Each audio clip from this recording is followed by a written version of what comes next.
Good morning students, welcome to physics class. यह है video 11 Hindi medium वाले बच्चों के लिए। जैसा कि आपको दिख रहा है कि आज हम आपको जो पढ़ाने वाले हैं वो पढ़ाने वाले हैं यथार्थता, यंत्रों की शुद्धता एवं मापन में त्रुटि। देखिए, ये 3 टॉपिक है एक्चुअलिटी में, 3 बातें इसके अंदर: यथार्थता, यंत्रों की शुद्धता और मापन में त्रुटि। ये बात तो आप समझ चुके हैं कि भौतिक राशि क्या होती है। ऐसी राशि जिसको नापा जा सके वो कहलाती है आपकी भौतिक राशि। अगर किसी राशि को आप नाप सकते हैं, मेजर कर सकते हैं, तो वो आपकी है फिजिकल क्वांटिटी, यानी भौतिक राशि। और ये भी आप समझ चुके हैं कि मापन एक आवश्यक अंग है, मतलब नापना तो जरूरी है ही है। आप किसी भी भौतिक राशि को नापेंगे तो जरूर, लेकिन नापने की भी क्या है, एक सर्टेन नापने की भी एक सीमा है, एक लिमिट है। मापन की भी एक सीमा है, एक लिमिट है। तो आइए देखते हैं इसके बारे में थोड़ा सा। सबसे पहले तो मैं यथार्थता के बारे में बताऊंगा, थोड़ा सा समझाया था। जैसे मान लीजिए आप बाजार से चीनी लेने गए, ठीक है। आपने बोला साहब हमको 1 किलो चीनी दे दो। आप मार्केट में गए और मार्केट वाले से आपने बोला सर हमको 1 किलो चीनी दे दीजिए।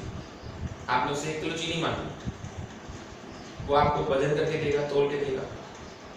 अब तोलने के लिए उसके बाद पहले तो तराजू हुआ करता था, जिसे वो हाथ से उठा के करता था, या फिर रखने वाला तराजू हुआ करता था, है ना।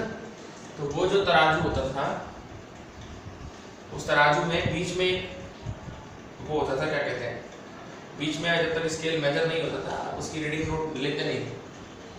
अब तो देखिए वो तराजू आपको देखने को मिलेंगे। अब जो आपको देखने को मिल रहे हैं वो विद्युत तराजू मिल रहे हैं, यानी इलेक्ट्रिकल बैलेंस मिल रहे हैं, है ना। और इलेक्ट्रिकल बैलेंस में तो ऊपर डिजिट लिखे आ जाते हैं। जैसे आपने मांगी 1 किलो चीनी, 1 kg चीनी, 1 किलो चीनी। अब उस दुकानदार को आपको 1000 ग्राम देना चाहिए। एग्जैक्ट बात नहीं है कि वो आपको कितना दे, 1000 ग्राम। लेकिन आप जानते हैं, कभी भी आपने देखा होगा जब आप शुगर लेने होंगे, या तो वो 1009 ग्राम तोल देगा या 1004 ग्राम तोल देगा। भाई 990 ग्राम होगा तो आप लेंगे नहीं, पूरा लेंगे। और एग्जैक्ट 1000 ग्राम बहुत तोड़ नहीं पाएगा, यानी ये इतनी सी होगी, 9 ग्राम दूध आएगा या 4 ग्राम हो जाएगा। थोड़ा सा 1-2 ग्राम एक्स्ट्रा गया, या मान लो 1003 ग्राम, जरा सा भी थोड़ा सा एक्स्ट्रा जाएगा, उसने क्या कर देना है आपको, उसने आपको शुगर पकड़ा देनी है, यानी चीनी आपको पकड़ा देनी है, चाहे 1003 ग्राम की हो, चाहे 1009 ग्राम की हो। तो मेरा कहने का मतलब क्या है, मेरा कहने का मतलब है कि अब आपको मिली 1003 ग्राम, आपने मांगी थी 1000 ग्राम, 10 ग्राम। तो 1000 ग्राम जो है ना बेटा, 1000 ग्राम वो यथार्थ मान है, यथार्थता है। वो क्या है आपकी, वो यथार्थ। और 1003 ग्राम जो है वो यंत्रों की शुद्धता है, यंत्रों की शुद्धता। और 1003 में से अगर आप 1000 ग्राम को घटाते हैं, जो 3 ग्राम आता है, वो आपकी त्रुटि है। मैंने बिना कोई परिभाषा दिए आपको बिल्कुल आसान शब्दों में यथार्थता, यंत्रों की शुद्धता, मापन में त्रुटि को समझाया। भाई यथार्थ तो ये है कि आपने उससे मांगा 1000 ग्राम, 1 किलोग्राम, तो 1 किलोग्राम के लिए तो उसको आपको 1000 ग्राम देना चाहिए था। बट वो 1000 ग्राम मांगते, आप 1000 ग्राम मांगते, 1000 चीनी 1000 ग्राम मांगी। अब यंत्रों की शुद्धता, यंत्रों की शुद्धता यानी कि अब जो आपने उपकरण उपयोग में लाया था, या वो जो लोग उपकरण उपयोग में लाते हैं, उस उपकरण से वो बेचारे ज्यादा 1009 ग्राम, 1004 ग्राम, 1003 ग्राम तक ही नाप पाते हैं, ठीक है। उपकरण तो ज्यादा यथार्थ है ही, वो बहुत कम तक नाप पा रहा है। तो और ये जो है आपकी 1000 ग्राम यथार्थ वैल्यू है, 1003 ग्राम यंत्रों की शुद्धता है। और इन दोनों का जो डिफरेंस है 1003 में से 1003 ग्राम, ये आपकी मापन में त्रुटि है। क्या है आपकी ये मापन में त्रुटि है। तो यथार्थ मान क्या होता है? किसी भी भौतिक राशि का वास्तविक मान उसका यथार्थ मान कहलाता है। यानी यहाँ यथार्थ मान था 1000 ग्राम। यंत्रों की शुद्धता क्या होती है? ऐसा है कि किसी भी भौतिक राशि की सहायता से, किसी भी मतलब यंत्र की सहायता से आप भौतिक राशि के जितने निकट तक पहुंच सकते हैं मापन में, किसी भी यंत्र की सहायता से आप भौतिक राशि के जितने निकट तक पहुंच सकते हैं मापन में, वो आपकी यंत्रों की शुद्धता है। यानी यंत्र कितने शुद्ध हैं, कितने प्रिसाइज हैं, कम से कम कितना नाप सकते हैं, कितने समीप आप उसके यथार्थ मान के पहुंच सकते हैं। और त्रुटि क्या चीज है? त्रुटि आपको बता ही दिया, मापित मान यानी यंत्रों की शुद्धता द्वारा जो नापा गया मान है और यथार्थ मान जो है उसका जो अंतर है, उसी को मापन में हम लोग क्या कहते हैं? त्रुटि कहते हैं। तो ये आपकी 3 बातें हैं जो बहुत इंपॉर्टेंट हैं। ठीक है, आप इन तीनों को समझिए और हम अब आगे चलते हैं आप लोगों से कुछ और नया आपको डिस्कस करते हुए। हमारा जो मुख्य यहाँ पे रहेगा ना बच्चों, वो रहेगा त्रुटि को पढ़ना। किसको पढ़ना? त्रुटि को। और ये तो मैं आपको बोल ही रहा हूं क्या तो भाई देखो, ऐसा है किसी भी भौतिक राशि को पूर्णतः नापना, 100% मेजर करना इज नॉट पॉसिबल। 100% अगर आप किसी भौतिक राशि को नापने की कोशिश करें तो नहीं नाप पाएंगे। मापन में कुछ ना कुछ कमी रह जाएगी। 100% आप भौतिक राशि को नहीं नाप सकते, उसमें कुछ ना कुछ कमी रह जाती है, तो उसमें त्रुटि तो आ ही जाती है। तो त्रुटि बराबर क्या होगी? त्रुटि बराबर होगी मापित मान, जो आप मान नापेंगे, मापित मान ऑब्जर्व वैल्यू माइनस वास्तविक मान।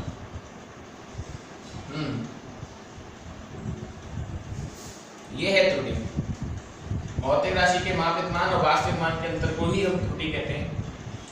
त्रुटियों को मुख्य रूप से तो बेटा 2 तरह से बांटा गया है। एक बार देख लेते हैं आपकी किताब में कितने तरीके से बांटा गया है। हाँ, मुख्य रूप से तो सिर्फ 2 ही तरह से बांटा गया है।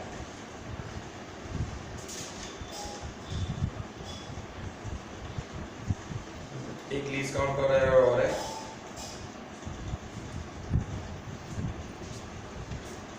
तो हम बताते हैं आपको त्रुटियों को मुख्य रूप से 2 तरह से बांटा गया है। सबसे पहले तो नंबर 1 पे आती है आपकी क्रमबद्ध त्रुटि। इसको इंग्लिश में बोलते हैं सिस्टमैटिक एरर। क्रमबद्ध त्रुटि, इसे इंग्लिश में हम क्या कहते हैं? Systematic error. तो क्रमबद्ध त्रुटि क्या होती है, सुन लीजिए। ऐसा है बच्चों, कुछ त्रुटि भौतिक विज्ञान में ऐसी होती है, भौतिक विज्ञान में ऐसी त्रुटि जिनके कारण आपको पता है,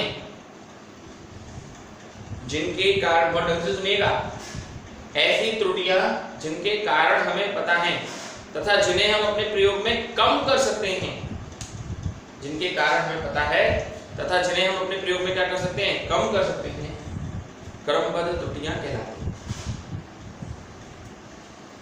भौतिक राशि में ऐसी त्रुटियां जिनके कारण हमें पता हो, जिनके कारण हम जानते हो कि इनके ये कारण हो सकते हैं तथा जिन्हें हम अपने प्रयोग में क्या कर सकें? कम कर सकते हैं, वो भौतिक राशि की क्या कहलाती है? त्रुटि कहलाती है। याद रखिए, क्रमबद्ध त्रुटियों को आप कम ही कर पाएंगे। याद रखिए, क्रमबद्ध त्रुटियों को आप कम कर पाएंगे, रिमूव नहीं कर पाएंगे। मतलब क्रमबद्ध त्रुटि जो है उसको आप कम तो कर सकते हैं अपने प्रयोग में, लेकिन रिमूव यानी कि दूर नहीं कर सकते। त्रुटियों को अपने प्रयोग से निकालना असंभव है। कोई यूं कह देना कि साहब मैंने एकदम सही प्रैक्टिकल किया है या मैंने एकदम सही नापा है, तो देखिए ये तो हो ही नहीं सकता, कहीं ना कहीं कुछ ना कुछ मिस्टेक तो रहेगा। अब क्रमबद्ध त्रुटियां कौन कौन सी होती हैं मैं उसके बारे में बताता हूँ। इसमें सबसे पहली है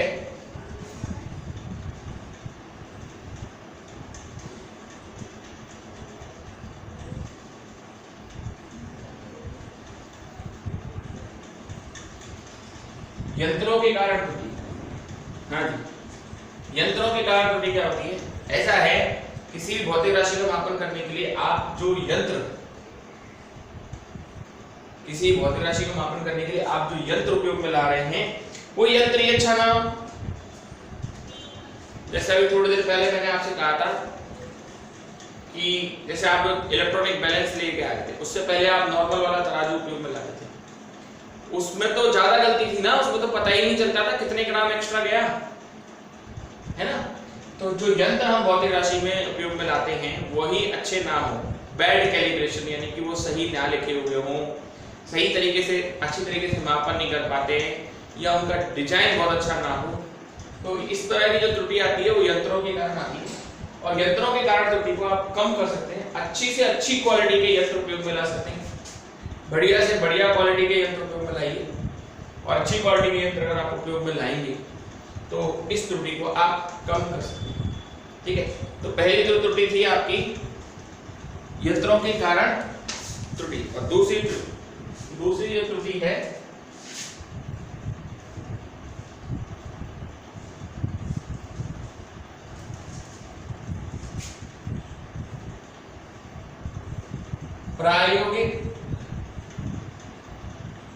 प्रायोगिक तकनीक में कमी। हाँ जी, यंत्रों के कारण की त्रुटि का एक एग्जाम्पल दे रखा है बुक में, मैं आपको समझा देता हूँ। जैसे आप यंत्रों के कारण त्रुटि का समझा, बुक में एक एग्जाम्पल है, ऐसा है आप पानी का क्वथनांक नापना चाहते हैं, जल का क्वथनांक लगभग 100 डिग्री सेल्सियस होता है, 100 डिग्री सेल्सियस जल का क्वथनांक है, वाटर का क्वथनांक।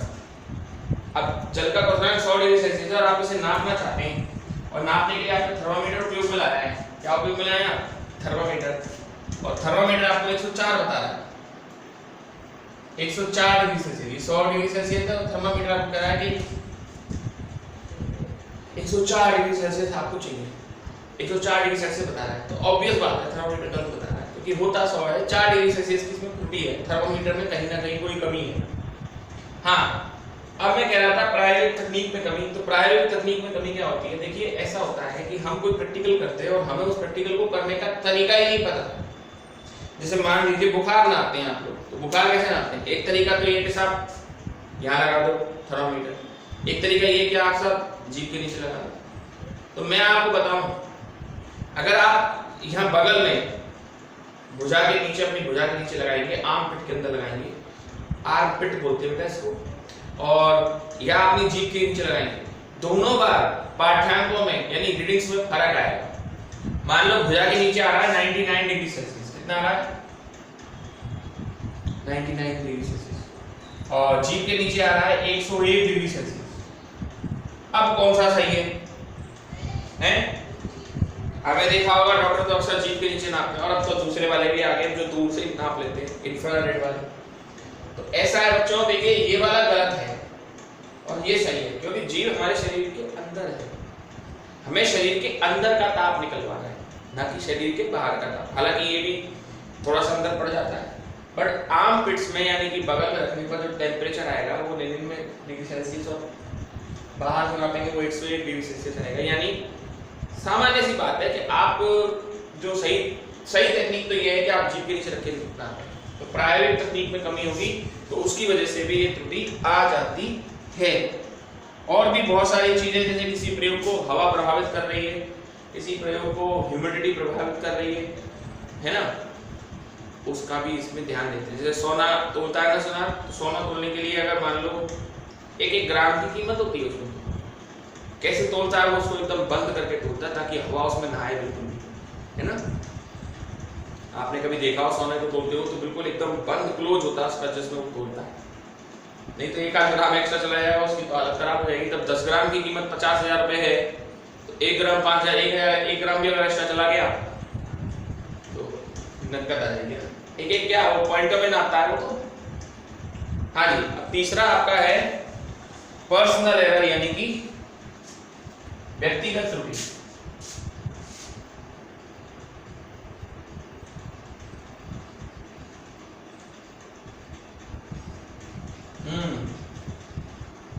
हाँ साहब, व्यक्तिगत त्रुटि क्या है? नाम से पता चल रहा है, व्यक्तिगत यानी पर्सनल एरर। आदमी की खुद की कमी से हो रही है ये त्रुटि। आदमी खुद की कमी से मतलब अब आप खुद ही पूरी सतर्कता ना बरतते हैं प्रयोग करते समय तो हो जाएगा। जैसे वोल्ट मीटर है, आप वोल्ट मीटर को सामने से देखिए, एकदम सही रीडिंग बताएगा। थोड़ा साइड से देखिए, पता चलेगा यार इधर है, इधर से देखेंगे अरे यार ये इधर है, बस वो तो होगा ही। सामने से देखेंगे तो एकदम सीधी बताएगा, इधर देखेंगे थोड़ा इधर बताएगा, इधर देखेंगे थोड़ा इधर बताएगा। तो व्यक्तिगत त्रुटि आपकी खुद की कमी से आती है। देख किताब में क्या लिखा है, सही तरीके से प्रयोग को समायोजित ना करना, ढंग से प्रयोग नहीं रखा हो तो आ जाती है। परीक्षण लेते समय असावधानी बरती हो, ठीक है, और उसकी वजह से जो त्रुटि आ जाती है, ये सब व्यक्तिगत त्रुटि। तो मैंने आपको 3 तरह की त्रुटि बताई। यंत्रागत त्रुटि यानी यंत्रों के कारण त्रुटि, दूसरी बताई मैंने आपको प्रायोगिक तकनीक में कमी, और तीसरी बताई व्यक्तिगत। ये तीनों क्रमबद्ध त्रुटियों में आती हैं। क्रमबद्ध त्रुटियां मतलब इन तीनों के ही आपको कारण पता है ये तीनों क्यों आ रही हैं आपके प्रयोग में, आप बहुत अच्छी तरीके से इनको समझ भी रहे हैं। इन तीनों के ही कारण आपको पता है ये क्यों है आपके प्रयोग में। और जब किसी त्रुटि के कारण ज्ञात है तो आप इसे अपने प्रयोग में दूर तो नहीं कह रहा मैं कि दूर कर देंगे, बट ये कि आप इसे कम कर सकते हैं। इन तीनों ही त्रुटियों के कारण ज्ञात हैं और इन तीनों ही त्रुटियों को आप क्या कर सकते हो, कम कर सकते हो। रिमूव तो नहीं कर सकते, यानी कितने भी अच्छे से अच्छे बन जाओ, तकनीक में कोई ना कोई कमी आएगी। बढ़िया से बढ़िया क्वालिटी का उपकरण उपयोग में लाओ, लेकिन है तो वो उपकरण ही ना, मशीन ही है, गलती आ जाएगी। व्यक्तिगत त्रुटि खूब सावधानी बरतो फिर भी आ जाएगा। पर हाँ ये कि जितना कम से कम, जितना ज्यादा से ज्यादा सावधानी बरतोगे उतनी इनको कम कर पाओगे। तो ये तो थी क्रमबद्ध त्रुटि। अब दूसरे नंबर पे आपकी आती है यादृच्छिक त्रुटि। दूसरे नंबर पे है आपकी यादृच्छिक त्रुटि। हाँ साहब, यादृच्छिक त्रुटि क्या है? ऐसी त्रुटियां जिनके कारण पता ही नहीं है, ऐसी त्रुटियां जिनके कारण ही नहीं पता साहब ये क्यों आई हमारे प्रैक्टिकल में, कुछ नहीं पता। इनके तो पता थे कि उपकरण खराब होगा, ढंग से किया नहीं होगा, कुछ गलती करती होगी लेने में, लेकिन ये त्रुटियां क्या है? यादृच्छिक ऐसी त्रुटियां जिनके कारण पता ही नहीं होते, अब जाने क्यों आई है हमारे एक्सपेरिमेंट में, ठीक है, जिनके कारण पता नहीं होते। और जिन्हें जब कारण ही नहीं पता तो फिर अपने प्रयोग में आप कम कैसे करोगे, है ना? तो बताता हूं किताब में क्या लिखा है, देखिए। हाँ, इनके कारण तो पता ही नहीं। दूसरा ये कि इरेगुलरिटी है इनके अंदर, इसमें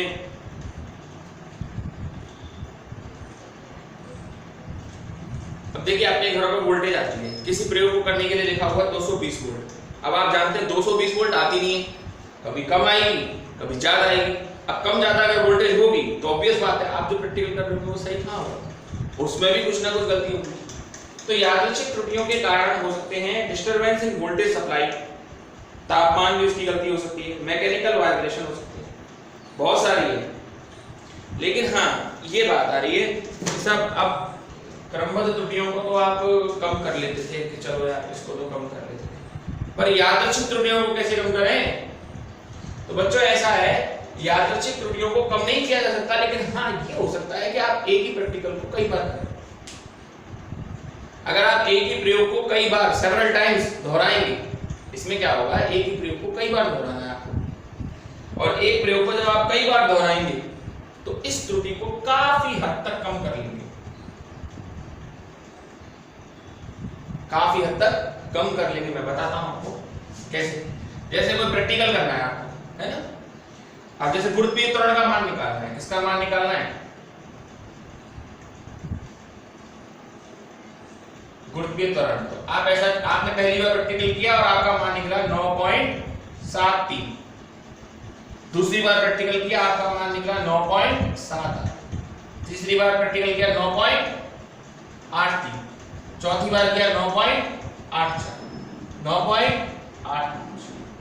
तो आपके पास ये 5 रीडिंग आ गई। मैंने तो 5 ही ली है सुविधा की दृष्टि से, और भी ले सकते, जितनी ज्यादा मान निकालेंगे उतना सही होगा।